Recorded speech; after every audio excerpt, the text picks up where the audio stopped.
मैं जयसिंह कछवा, भारतीय जनता पार्टी कामगार आघाड़ी नागपुर शहर का संयोजक।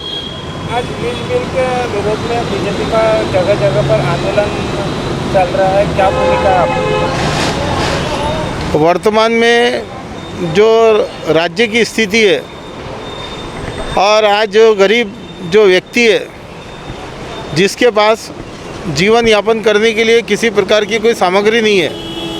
आज इस अवस्था में जी रहा है कि उसके पास कोई रोज़गार नहीं है। और इस परिस्थिति के अंदर जो महाराष्ट्र राज्य का बिजली विभाग है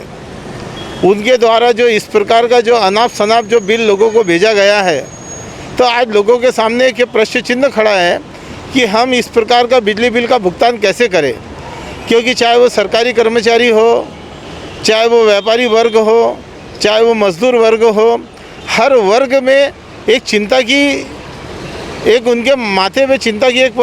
रेखा है कि भाई वर्तमान परिस्थिति में जो राज्य सरकार के एमएसईबी के द्वारा जो वाड़ी बिल भेजा गया है, इसको भरने के लिए उनके पास पैसे नहीं है। और इसका संज्ञान भारतीय जनता पार्टी ने ली और एक गरीबों के ऊपर और आम जनता के ऊपर होने वाले अन्याय को दूर करने के लिए उन्होंने मैदान में उतरना मुनासिब समझा। और हमारे आदरणीय महाराष्ट्र राज्य के विरोधी पक्ष नेता भूतपूर्व मुख्यमंत्री आदरणीय देवेंद्र जी के नेतृत्व में और इस नागपुर नगरी में हमारे सभी सम्मानित नेता लोग और उसी प्रकार नागपुर भाजपा के सम्मानीय अध्यक्ष आदरणीय प्रवीण दटके जी के नेतृत्व में आज पूरे नागपुर शहर में सभी विभिन्न अघाड़ियों की ओर से आज नागाड़ा आंदोलन की शुरुआत हुई है। और इस नागाड़ा आंदोलन के माध्यम से हम लोगों का ध्यान और विशेष रूप से शासन का ध्यान, और जिसमें हमारे जो ऊर्जा मंत्री है राज्य के आदरणीय नितिन जी राउत,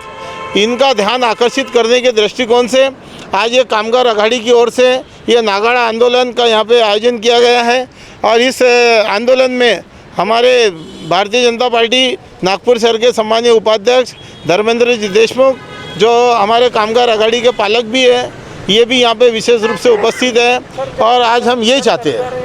लीज बिल माफ नहीं करें तो क्या भूमिका रहना चाहिए? नहीं, अगर सरकार अगर इस प्रकार से अगर गरीबों पे अन्याय करती है और ये बिजली का बिल अगर माफ़ नहीं करती है, तो आने वाले समय में ये आंदोलन की भूमिका और तीव्र हो सकती है, जिसके अंदर अगर वक्त आया तो इस नागपुर की जनता भी सहभाग हो सकती है और जिसका खामियाजा महाराष्ट्र सरकार को आने वाले समय में भुगतना पड़ेगा। क्योंकि ये भारतीय जनता पार्टी की आवाज़ नहीं है, ये भारतीय जनता पार्टी के माध्यम से आम